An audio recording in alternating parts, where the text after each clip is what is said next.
Assalamualaikum warahmatullahi wabarakatuh. Selamat datang di Centana Centini. Dalam kesempatan kali ini, saya akan menceritakan sebuah kisah misteri yang ditulis oleh Netra Kala dengan judul Lebur Sukma. Sebuah perjanjian tetaplah perjanjian hingga Sukma harus dilebur. Episode kelima. Namun sebelum kita lanjut ke ceritanya, bagi kalian yang belum subscribe, silakan subscribe sekarang juga dan jangan lupa aktifkan loncengnya agar tidak ketinggalan cerita seram lainnya dari channel ini. Lalu bagaimana kelanjutan kisahnya? Jangan berlama-lama, ayo kita langsung ke... Mata Dinda membulat seketika. Buru-buru dia bangkit. "Po, temani saya sebentar," ucap Dinda yang langsung berjalan ke arah rumah. Bomarni yang tidak paham dengan maksud Dinda hanya bisa mengikuti perempuan itu. Kini mereka sudah kembali dari dalam rumah. Yang Bomarni tahu, Dinda hanya sebentar di dalam kamar dan langsung saja menghambur keluar. Tidak mengucapkan sepatah kata pun. "Pak Kusno, apa tahu tentang ini?" ucap Dinda sambil menarik buku yang dia letakkan di kantung dalam jaketnya. Sejenak, Pak Kusno mengamati benda apa yang sedang ditaruh oleh Dinda. Saat dia melihat sampul buku yang sudah usang, matanya membulat. Bahkan, Bomarni juga terlihat gusar.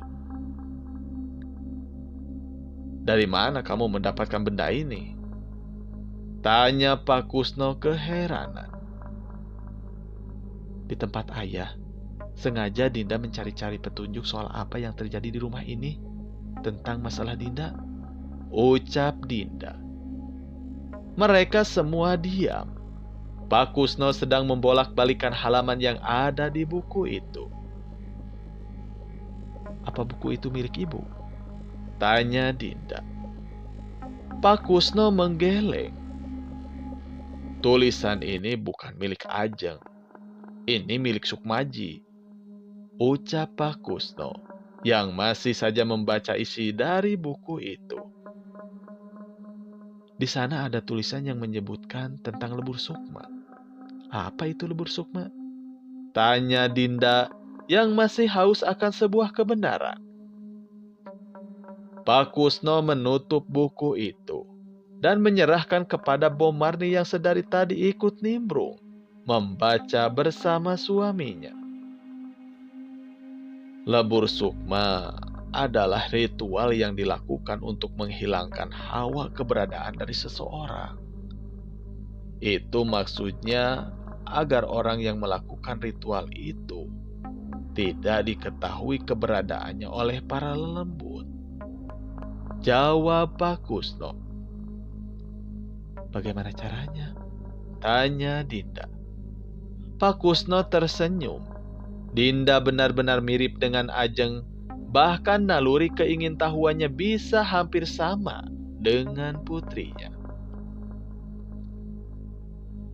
"Sebelum aku mengambilmu dari kamar, Bomarni sengaja pulang beberapa hari sebelumnya.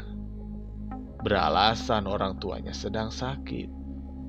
Di rumah keluarga Bomarni, kami menyembunyikan.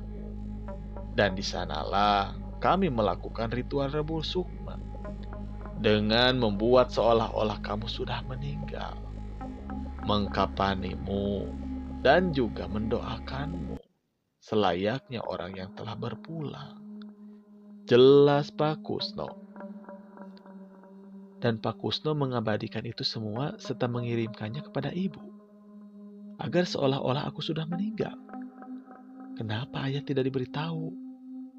tanya Dinda memberondong.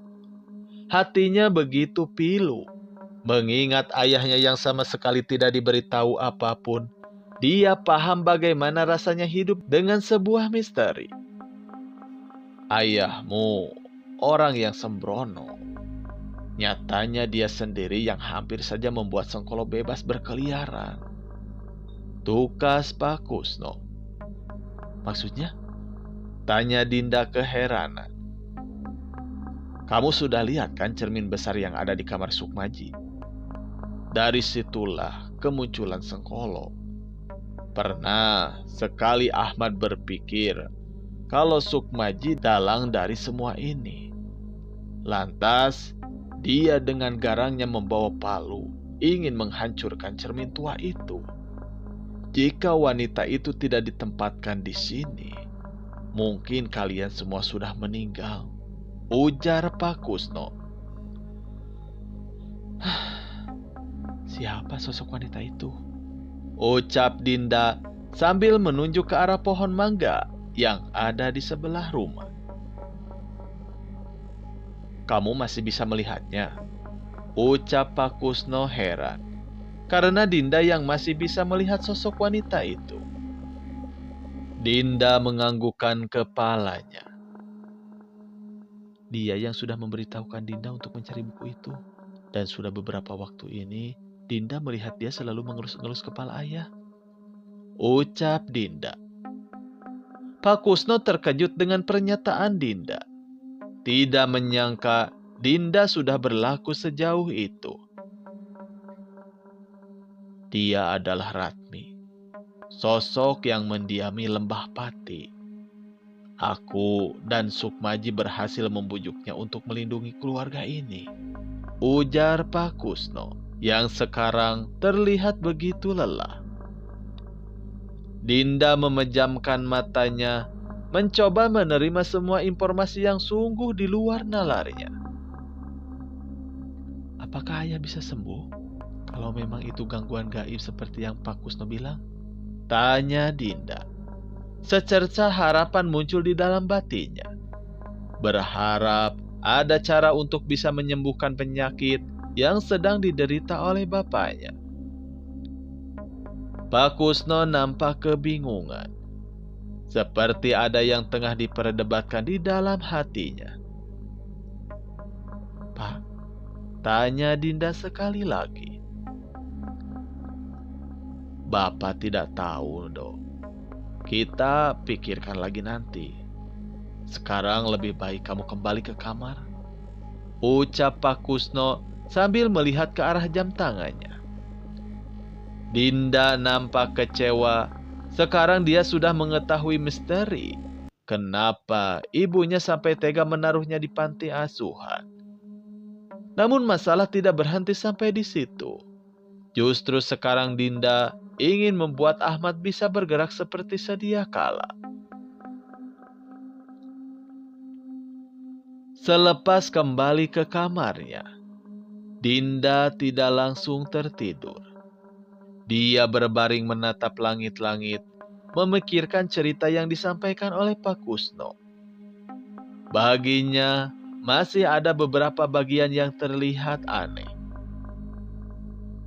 Kalau Ratmi memang sedang menjaga ayah, kenapa dia meminta untuk segera menyelesaikan apa yang sudah dimulai? Pikir Dinda. Pikirannya terus bergelut, menyambungkan semua kejadian yang menimpa dan juga cerita yang sudah disampaikan oleh Pak Kusno. Apa yang sebenarnya diinginkan oleh Ratmi? Dan kalau memang ayah yang menyimpan ini di berangkasnya, berarti dia seharusnya juga sudah tahu. Atau setidaknya dia sudah memperkirakan apa yang sebenarnya sudah terjadi. Batin Dinda bingung.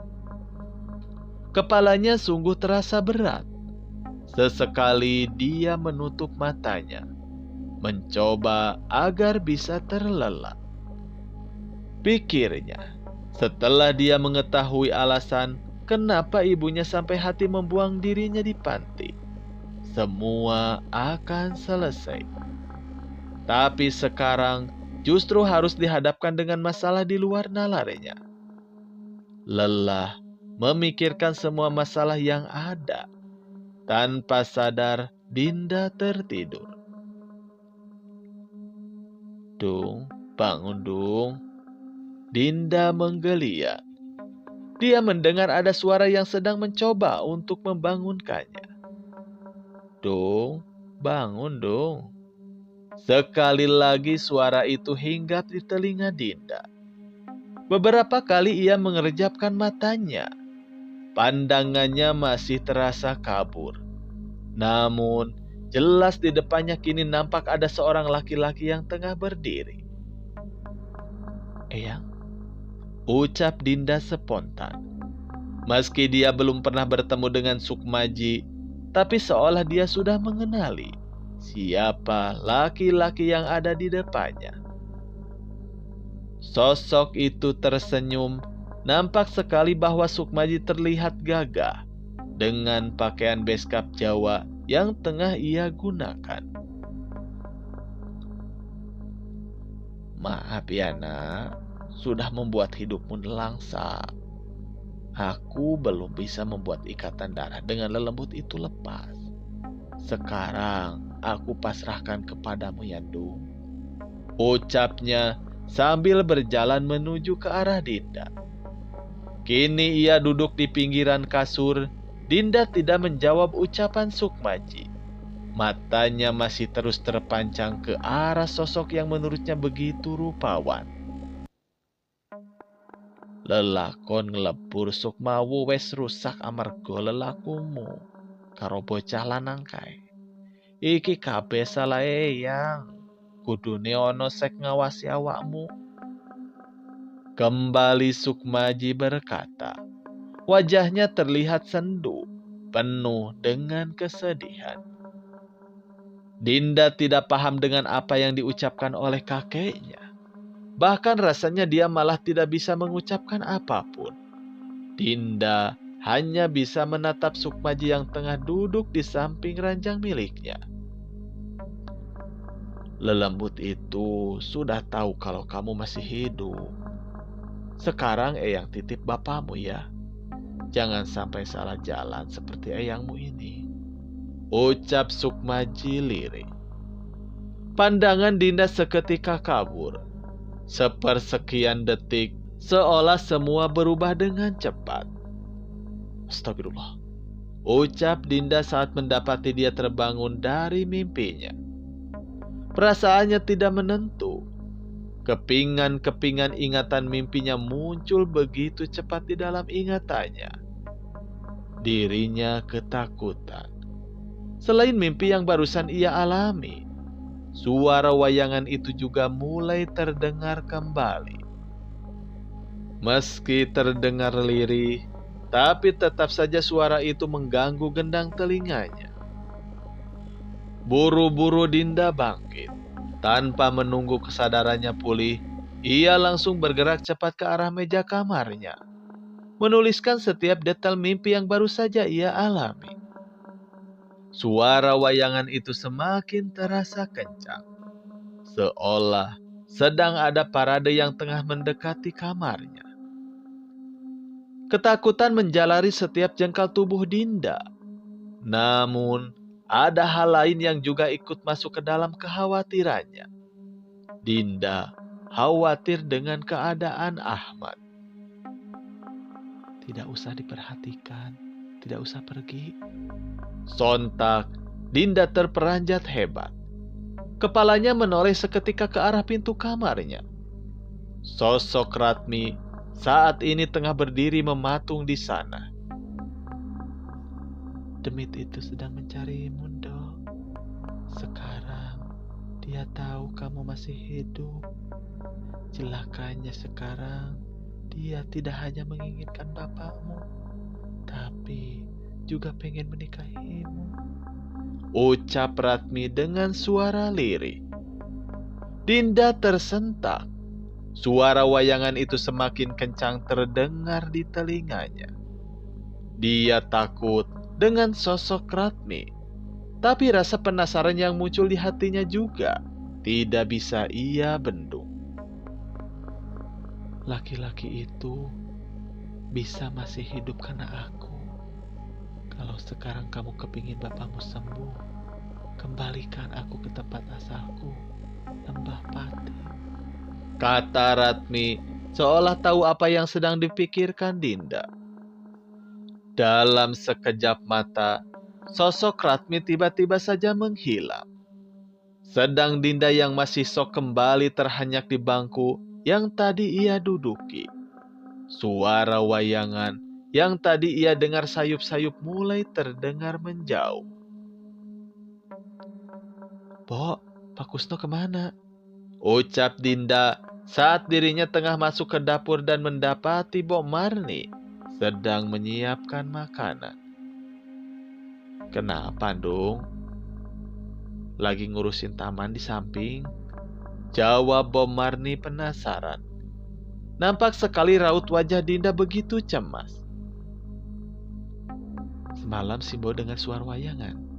tanya Dinda lirih. Bok Marni menggeleng.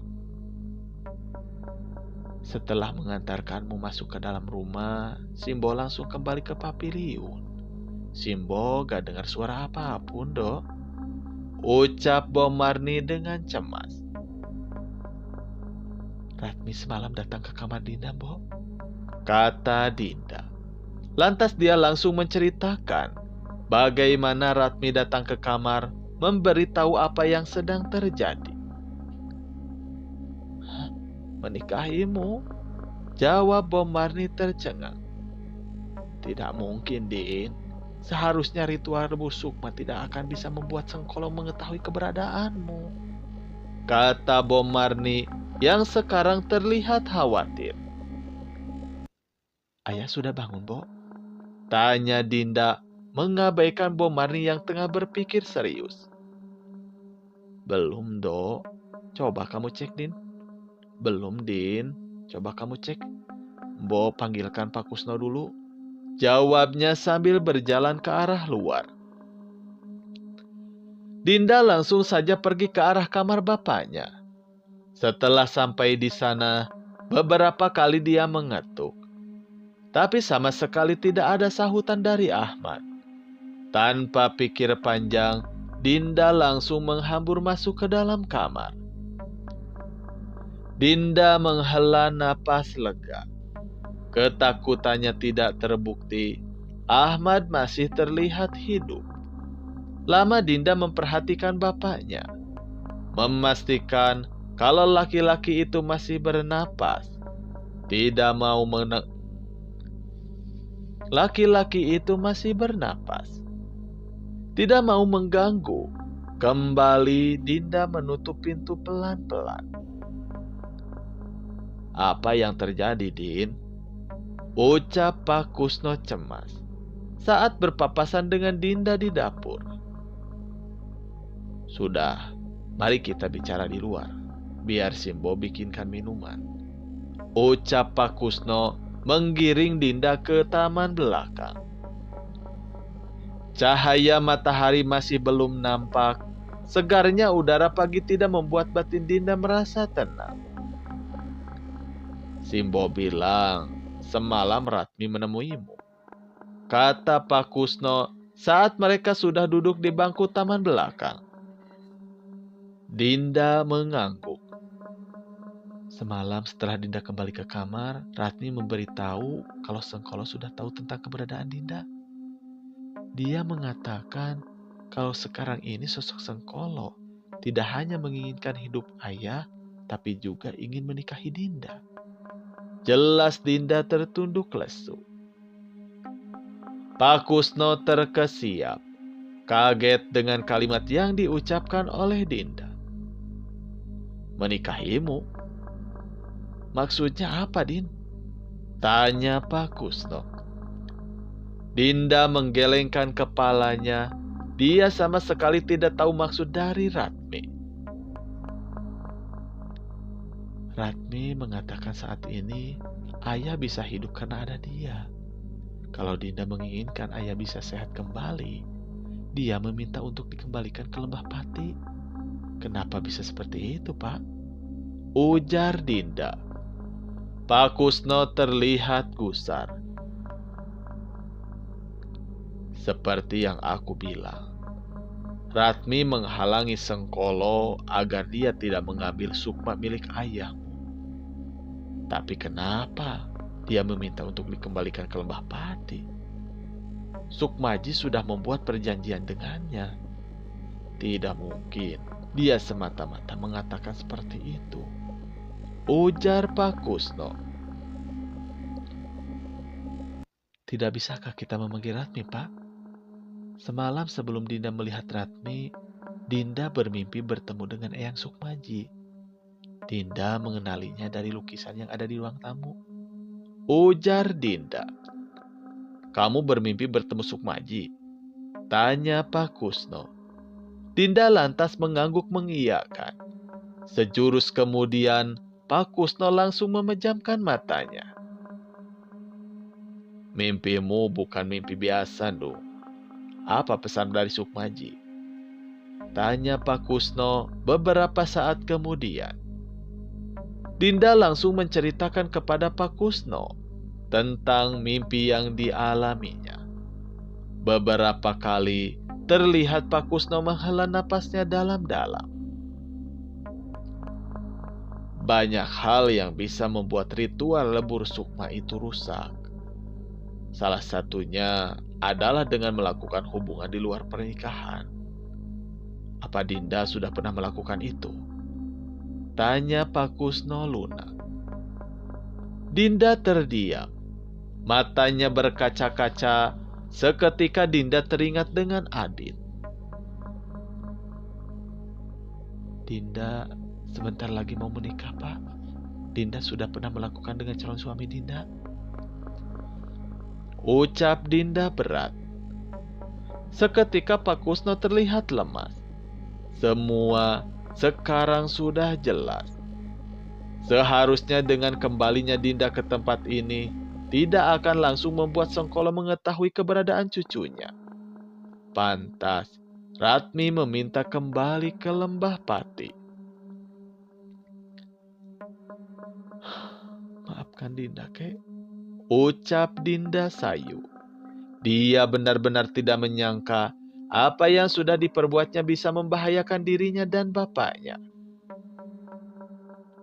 Nasi sudah menjadi bubur, Din.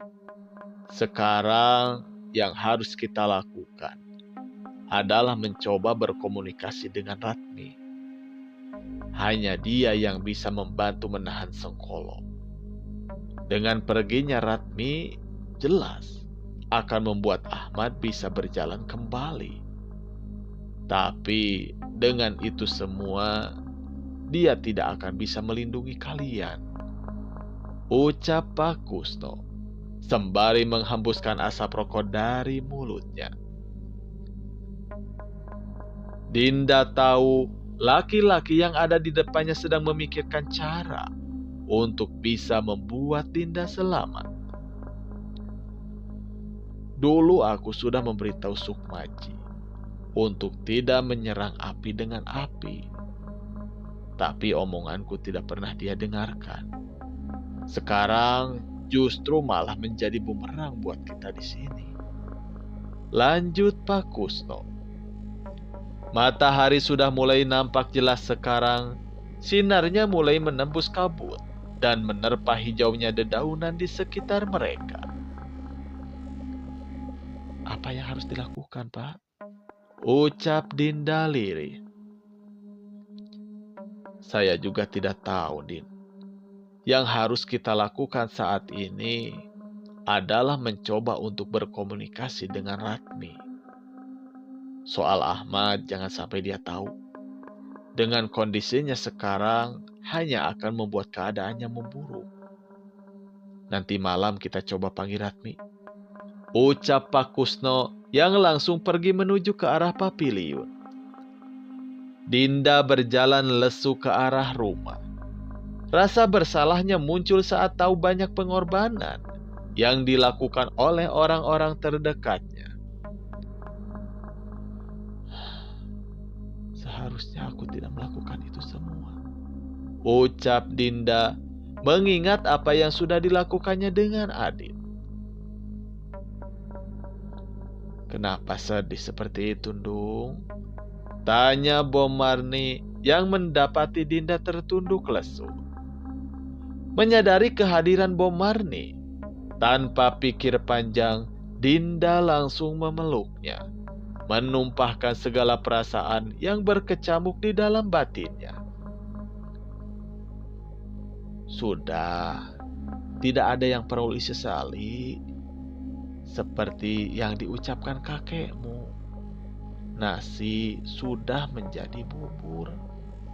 Sekarang ceritakan sama Simbo, seperti apa Adit itu. Simbo penasaran dengan laki-laki pilihanmu, ucapnya sambil mengelus-ngelus kepala Dinda. Dinda tersenyum dan mulai menceritakan kehidupan saat berada di Pati, hingga dia bisa membuka usahanya sendiri dan bertemu dengan Adit. "Mbok," terdengar panggilan dari arah kamar Ahmad. "Sepertinya Ahmad sudah bangun, Din. Gih, temui bapakmu," ucap Bomarni. Tanpa menunggu lama, Dinda langsung melesat pergi ke kamar ayah. Entah kenapa pagi ini dia merasa ingin berinteraksi dengan bapaknya. "Sudah, Bang," ucapan Dinda terhenti. Tatapannya nanar saat melihat Ahmad sudah duduk bersandar di punggung kasurnya. "Pak Kusno sudah kesini ya?" tanya Dinda berjalan cepat ke arah bapaknya. Ahmad menggeleng. "Terus yang bantuin ayah duduk siapa?" tanya Dinda penasaran. Ahmad tersenyum sumringah. "Alhamdulillah, Dong. Bapak tiba-tiba tadi bisa menggerakkan tangan," ucapnya sambil mengangkat tangan kanannya. Bukan merasa senang, justru Dinda malah terlihat khawatir. "Kamu tidak senang toh kalau ayah sudah mulai sembuh?" ucap Ahmad saat menyadari raut wajah Dinda yang tidak terlihat bahagia. "Enggak ya, Dinda cuma kaget. Padahal baru beberapa hari ayah di terapi, tapi sudah bisa menggerakkan tubuh ayah," balas Dinda mencoba untuk meyakinkan bapaknya. "Semalam ayah bermimpi bertemu dengan ibumu. Dia bilang kalau besok pagi ayah sudah bisa duduk sendiri. Lalu Ajeng memberikan minum ke ayah. Dan di dalam mimpi itu, ayah melihatmu sedang menikah dengan seorang laki-laki yang gagah dan tampan," cerita Ahmad. Dek, seketika jantung Dinda berdesir. Rasa khawatir kembali menggelayut di batinnya. Walau memang dia akan menikah dengan Adit, tapi mendengar penuturan ayahnya justru membuat Dinda teringat dengan perkataan Ratmi semalam. "Ya udah, sekarang Dinda panggilkan Pak Kusno. Badan ayah sudah bau tuh," ujar Dinda nyengir, seolah bau badan Ahmad mengganggu indera penciumannya. Ahmad terkekeh mendengar ucapan Dinda dan buru-buru mengusap kepala anaknya. "Nanti ke makam ibu dan kakekmu ya. Kemarin belum jadi kan?" pinta Ahmad. Dinda hanya mengangguk menyetujui dan segera beranjak keluar kamar. "Bo," kata Dinda lirih mendekati Bomarni yang tengah duduk di teras belakang rumah. "Ahmad mau bersih-bersih. Bo panggilkan Pak Kusno ya?" tanya Bomarni yang mengira Ahmad meminta Dinda untuk memanggilkan Pak Kusno. Dinda menggeleng. "Ayah tiba-tiba bisa menggerakkan separuh badannya, Bo," ucap Dinda. Dinda khawatir dengan peringatan Ratmi. Kalau memang benar, berarti sebentar lagi tubuh ayah akan dikendalikan oleh dedemit milik keluarga ini, lanjut Dinda. "Beneran kamu, Din? Astaga, kenapa jadi malah ruwet seperti ini? Ya sudah, kamu sekarang mandi, sarapan. Biar Bo yang bilang ke kakekmu. Sekalian dia lihat keadaan Ahmad," ucap Bomarni. Dinda yang tidak tahu harus berbuat apa, hanya bisa mengangguk dan langsung masuk ke dalam rumah. "Makam ibu ada di mana ya?" tanya Dinda saat mereka tengah bersiap pergi ke makam keluarganya. "Deket, Din. Kita jalan aja ya. Bapak sama ibu ikut kan?" ucap Ahmad melihat ke arah Pak Kusno dan Bom Marni. Seketika semua diam, ada kecanggungan di sana. "Tumben ayah nyebut Pak Kusno dan Bom Marni pakai bapak dan ibu," pancing Dinda tersenyum jahil. Seketika wajah Ahmad terlihat panik. "Sudah, kami ikut Pak. Sudah lama juga kami tidak menyekar," ucap Pak Kusno. Dinda yang ada di belakang bapaknya hanya tersenyum geli dan mengerlingkan kedua orang tua di depannya. "Orang-orang aneh," batin Dinda yang merasa bahwa keluarganya penuh dengan drama. Memang apa salahnya untuk jujur kalau Pak Kusno dan Bom Marni adalah mertuanya? Tidak ingin terlalu siang, akhirnya mereka berempat berjalan menuju pemakaman yang ada di kampung tersebut. Beberapa warga sempat berhenti dan menyapa Ahmad. Mereka mengira kalau Dinda adalah pasangan Ahmad. Tidak mau membuat banyak pertanyaan, Ahmad hanya tersenyum dan mengatakan kalau Dinda adalah keponakannya. Mendengar itu, Dinda hanya menggeleng-geleng. "Arahnya ini kemana, Om?" tanya Dinda mencoba mengerjai bapaknya. Bukannya tertawa, malah Ahmad terlihat judes dan tidak menjawab pertanyaan Dinda. "Kok gak dijawab sih, Om? Kan Dinda tidak tahu arah ke pemakaman," goda Dinda sekali lagi.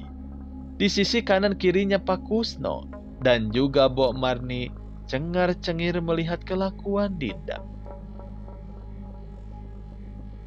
"Dong, jangan bikin ayah gak enak hati ya," ucap Ahmad cemberut. Bukannya berhenti, justru malah Dinda semakin menjadi-jadi. "Ayah siapa, Om? Ayah Dinda sudah lama hilang. Gak tahu sekarang di mana," ucap Dinda nyengir, mengira candaannya akan dibalas oleh Ahmad. "Om, kok diam?" goda Dinda sekali lagi. Pak Kusno, Bapak saja yang dorong kursinya. Bapak saja yang dorong kursi rodanya," ucap Ahmad singkat. Dinda terkesiap mendengar ucapan Ahmad. Dia tahu bapaknya sedang merajuk. Dinda berhenti mendorong dan segera menarik tangan Bom Marni dan berjalan cepat ke depan. "Mad, kamu ini sudah tua, ya masih ngambekan. Dinda itu sudah lama tidak kenal orang tuanya loh. Kamu bilang dia keponakanmu. Ya pasti dia merasakan tidak nyaman," tegur Pak Kusno. "Maaf Pak, saya cuma tidak ingin menambah masalah," balas Ahmad lirih. "Ya sudah, sifat egoismu itu mesti dikurangi. Dia bukan Ajeng yang bisa sabar menghadapi sifat burukmu itu," ujar Pak Kusno sambil mulai mendorong kursi roda yang Ahmad tumpangi. "Iya Pak, biar nanti Ahmad bicara dengan Dinda. Lalu kapan saya bisa memberitahu Dinda siapa kalian sebenarnya? Tidak adil kalau dia tidak tahu siapa kalian," ucap Ahmad. "Kapanpun kamu mau, katakan saja semuanya," ucap Pak Kusno tersenyum. Dia berpikir memang tidak baik jika di antara mereka terus berdrama seperti ini. Toh, setelah ini pasti banyak masalah yang harus diselesaikan bersama. "Terima kasih Pak. Saya banyak berhutang budi sama Bapak dan Ibu," ucap Ahmad. Sudah, jangan dipikirkan. Bapakmu juga sudah menitipkanmu kepadaku. Selain sebagai mantu yang tidak berguna, kau juga sudah kuanggap seperti anak kandungku sendiri. Hehe. Kekeh Pak Kusno yang ditanggapi oleh Ahmad dengan wajah cemberut. Tidak berguna katanya. Batin Ahmad kesal. Nanti biar beri saya waktu untuk berdua sama Dinda ya Pak. Biar saya jelaskan semuanya. Ucap Ahmad serius. Terserah kamu, Mad. Yang terpenting sekarang jaga anakmu. Dia belum tahu keseluruhan tentang siapa keluarga Sukmaji sebenarnya. Paham kan maksudku? Ucap Pak Kusno tegas. Saya paham. Jika memang wanita itu akan mengambil saya, tolong jaga Dinda ya Pak. Sudah beberapa waktu saya terus memimpikan Ajeng. Dia selalu meminta saya untuk menemaninya. Ucap Ahmad lirih. Pak Kusno menghela napasnya. Dia berpikir, semestinya Ahmad juga harus mengetahui semuanya. Setelah kamu bicara dengan Dinda tentang siapa kami, ada yang ingin kubicarakan tentang Sukmaji, kata Pak Kusno. Keputusannya sudah bulat. Tidak ada yang perlu disembunyikan lagi dari Ahmad. Soal apa, Pak? Tanya Ahmad penasaran. Nanti setelah Dinda tahu siapa kami sebenarnya, akan kuberitahukan semuanya. Tegas Kusno. Mereka terus berjalan. 15 menit kemudian, akhirnya nampak gapura pemakaman yang terlihat suram. Din, sini Din.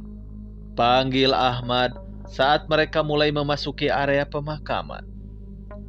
Ada apa, Om? Tanya Dinda yang masih sebal dengan Ahmad. Ya, sini. Om mau Dinda dekat-dekat sama Om. Ucap Ahmad. Mendengar apa yang diucapkan bapaknya, justru Dinda merinding.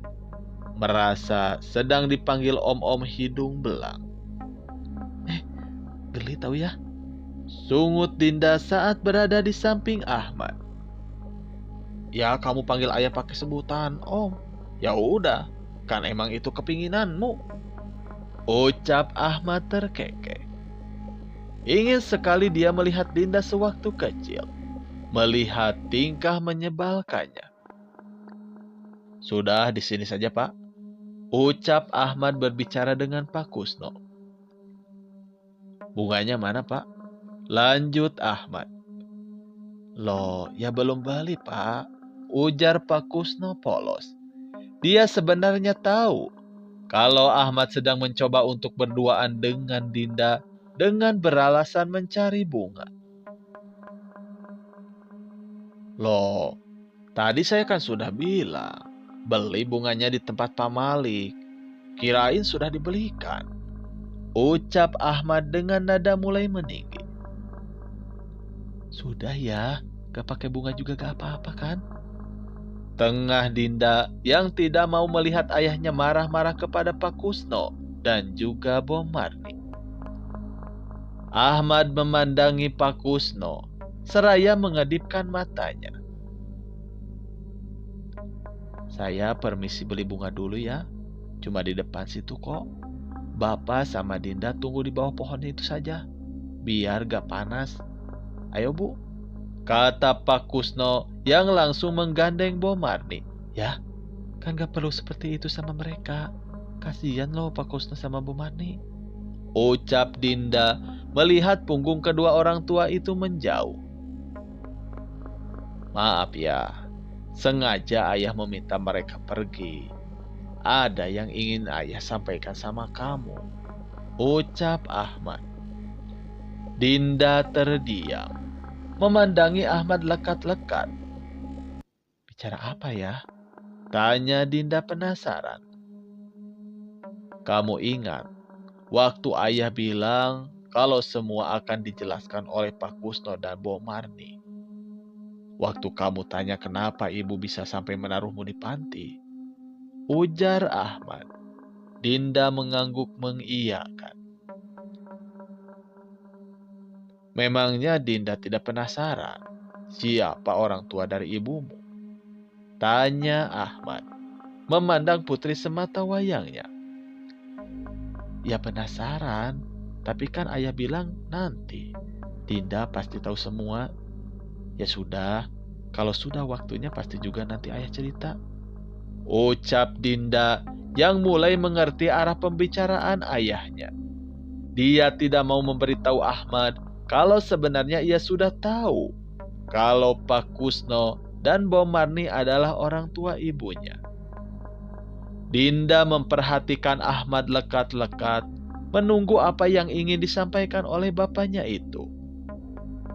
Sudah lama Pak Kusno dan Bom Marni itu kerja sama eyangmu. Bahkan dulu Bom Marni yang membantu eyang putri mengurus ayah.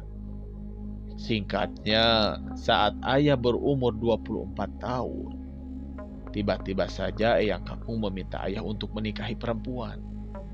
Kamu tahu siapa perempuan itu? Tanya Ahmad. Dinda menggeleng, pura-pura tidak tahu siapa wanita yang dimaksud oleh bapaknya. Anak dari Kusno dan Bom Marni, ucap Ahmad singkat. Maksud ayah? Jadi Bom Marni dan Pak Kusno orang tua ibu? Tanya Dinda pura-pura kaget mengikuti alur pembicaraan bapaknya. Ahmad mengangguk. Kenapa ayah gak cerita sama Dinda dari awal? Padahal Dinda sering meminta ini itu sama Bom Marni. Ucap Dinda pura-pura kesal. Maafin ayah dong. Semua karena keluarga Sukmaji. Kalau mereka tidak melakukan perbuatan syirik itu, pasti kita masih berkumpul bersama dengan ibumu. Ujar Ahmad getir. Dinda sedikit tersentak. Entah kenapa dia merasa kalau sebenarnya Ahmad tahu sesuatu. Maksudnya ya? Tanya Dinda penasaran. Kali ini dia sedang tidak berpura-pura. Keluarga Sukmaji secara turun-temurun memiliki sebuah ikatan perjanjian dengan makhluk gaib. Ketika Ahmad mengucapkan kalimat itu, seketika suasana menjadi tegang. Mereka tidak sadar jika sedang membicarakan hal yang tabu di pemakaman. Ayah tahu semua dari catatan yang ditinggalkan oleh eyang kakung. Semenjak itu pula, ayah mencari kebenaran tentang apa yang sebenarnya terjadi. Dibantu oleh Hamdan, akhirnya ayah tahu tentang apa yang terjadi denganmu. Semua catatan yang ditinggalkan bapakku dan ibu sudah cukup menyadarkan ayah kalau semua seharusnya ditimpakan kepadaku. Ucap Ahmad memandang ke arah makam istrinya. Buku yang kau ambil beberapa malam lalu itu milik eyang kakungmu. Ya, ayah tahu kamu sudah mengambilnya di berangkas milik ayah. Ucap Ahmad saat mendapati raut wajah Dinda berubah. Maaf, karena Dinda sudah lancang. Ucap Dinda tertunduk malu. Sudah, tidak ada yang perlu disesali. Kalau ayah yang jadi dirimu juga pasti akan mencari tahu lebih. Tukas Ahmad tersenyum kepada Dinda. Jadi ayah yang meminta Pak Hamdan untuk mencari Dinda? Tanya Dinda. Ahmad menolehkan kepalanya, memandang Dinda lekat-lekat. Tidak, ayah tahu anak ayah masih hidup, tapi tidak mau membuatmu masuk ke dalam lingkaran setan. Ingat, waktu ayah memintamu untuk pergi saat pertama kali bertemu, ayah benar-benar khawatir denganmu. Bahkan sempat ayah marah besar kepada Hamdan karena sudah membawamu kembali ke rumah terkutuk itu. Jelas Ahmad. Dinda diam. Dia mengingat-ingat semua ucapan yang dilontarkan ayahnya. kenapa ayah bohong? Kalau ayah tidak tahu alasan kenapa ibu menaruh Dinda ke panti. Tanya Dinda lirih. Kini Dinda melihat mata Ahmad mulai memerah. Ayah tidak mau membuatmu khawatir. Meski Hamdan memastikan kalau ritual yang sudah dilakukan oleh Pak Kusno dan bapakku akan menyelamatkanmu. Tapi ayah yakin, selama ayah masih hidup, makhluk itu akan selalu menjadi masalah di keluarga kita. Dan ayah juga tidak mau membuat Pak Kusno dan Mbok Marni kepikiran. Mereka itu orang baik. Ayah punya hutang budi dengan mereka. Ucap Ahmad Sangau. Dinda pikir keluarga itu harus saling membantu ya. Dengan kalian menyembunyikan rahasia satu sama lain, akhirnya juga akan membuat masalah akan semakin rumit. Dinda belajar untuk berbagi saat hidup di panti ya. Ucap Dinda mantap. Dia memang selama ini selalu diajari oleh Bu Nawang agar tidak menyimpan masalahnya sendiri. Setelah kita pulang dari makam, kita bicarakan dengan Pak Kusno dan Bu Marni. Kita coba selesaikan semuanya. Jangan ada rahasia dan kebohongan lagi ya. Dinda mohon sama ayah. Ucap Dinda cepat saat melihat Pak Kusno dan Bu Marni tengah berjalan ke arah mereka. Baik, nanti kita bicarakan semua ini bersama mereka ya, Dung. Ucap Ahmad tersenyum kepada Dinda. Melihat kedatangan Pak Kusno dan Mbok Marni, Dinda hanya mengangguk menyetujui permintaan bapaknya. Ini bunganya, maaf lama Pak. Ucap Mbok Marni sambil menyerahkan sekeranjang bunga mawar dan kenanga untuk diletakkan di makam Ajeng dan keluarga lainnya. Mari, Pak, Bo, kita ke makam Ajeng dulu. Ucap Ahmad.